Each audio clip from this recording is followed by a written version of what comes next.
Hi guys, my name is Steven, and on behalf of my entire legal team, Maddie and Carl, I'd like to welcome you back to my calibration channel. Today I want to talk about why I think that all pharmas are vulnerable to disruption.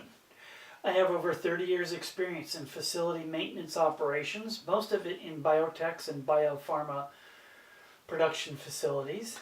10 of those years I spent carrying a bag as a calibration technician. That doesn't mean I'm right, it just means I think I'm right. I'd like to spend less than 10 minutes trying to convince you of the point I'm trying to make.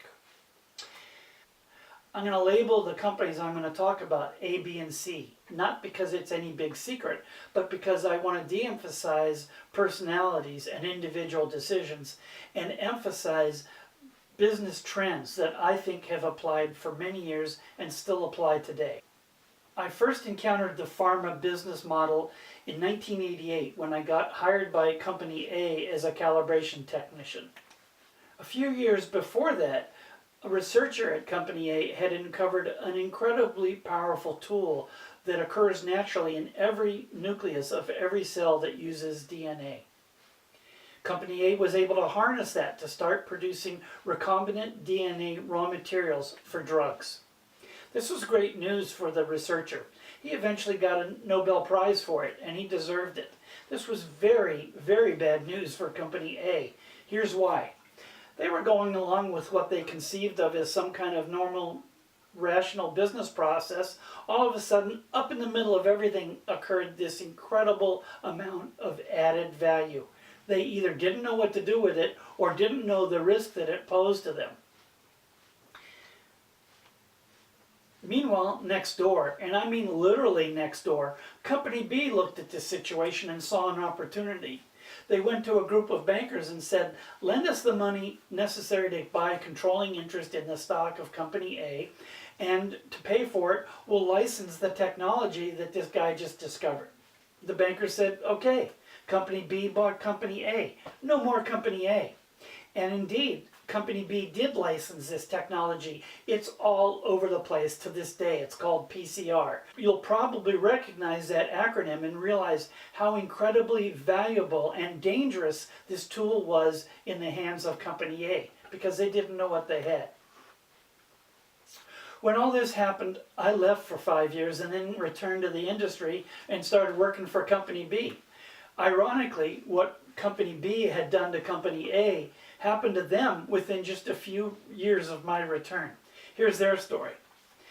They developed a very, very strong market position in the flu vaccine business. One of the steps in Company B's process was to inject material into chicken eggs. Those eggs were provided to them by a company in England who'd been doing this for decades. What Company B did not allow for or did not take into account was there's a risk to this process. You cannot sterilize an eggshell. If you apply a biocide to the outside, you kill the contents. So this was a built-in risk for Company B. Along comes the British equivalent of the FDA. They did a periodic inspection of the egg factory and said, show us the documentation that tells us you're mitigating the risk to the customers from this process that you're conducting here. Egg factory wasn't able to come up with adequate defense for their position. They got shut down for a year. That meant no flu vaccine for a very large segment of the annual flu market. Company B's stock went in the toilet. Meanwhile, Company C had been buying Company B stock for quite some time, but they didn't have controlling interest until this disaster occurred to Company B. When the stock price plummeted, Company C was very easily able to pick up controlling interest in Company B. No more Company B. Okay, we're up to the level of Company C. We're talking about huge multinational pharma concerns. They could have between 5 and 60,000 employees. They could gross between 10 and $100 billion a year. They're huge. You might say they're too big to fail. Now, we've heard the phrase too big to fail applied elsewhere, and sometimes companies fail anyway.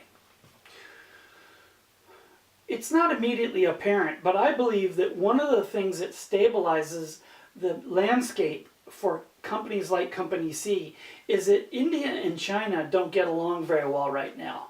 What I mean is that when Indian and Chinese customers, the few that can afford Company C products, go to Company C, they've got no choice. They either pay Company C's price or they're out of luck.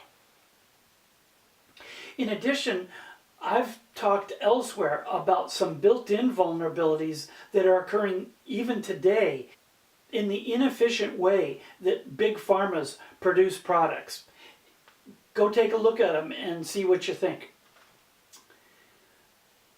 Now, in this current situation, suppose India and China get together.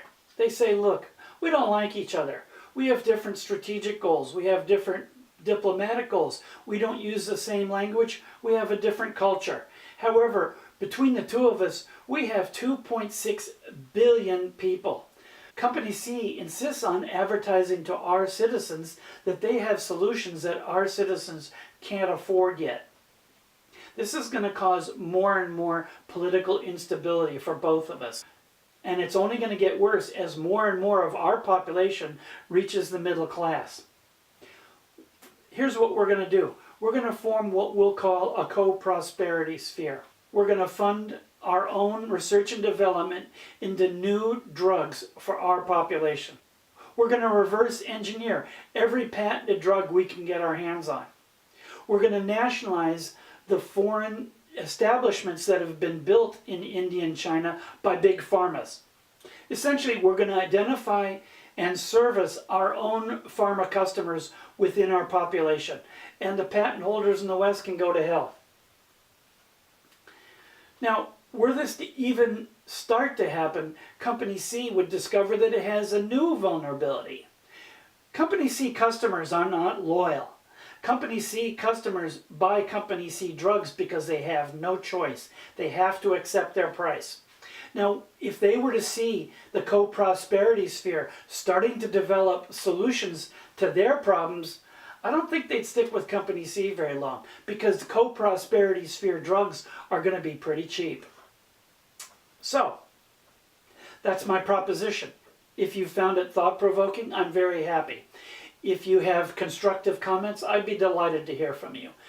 In the meantime, on behalf of my legal team, thank you very much for your time.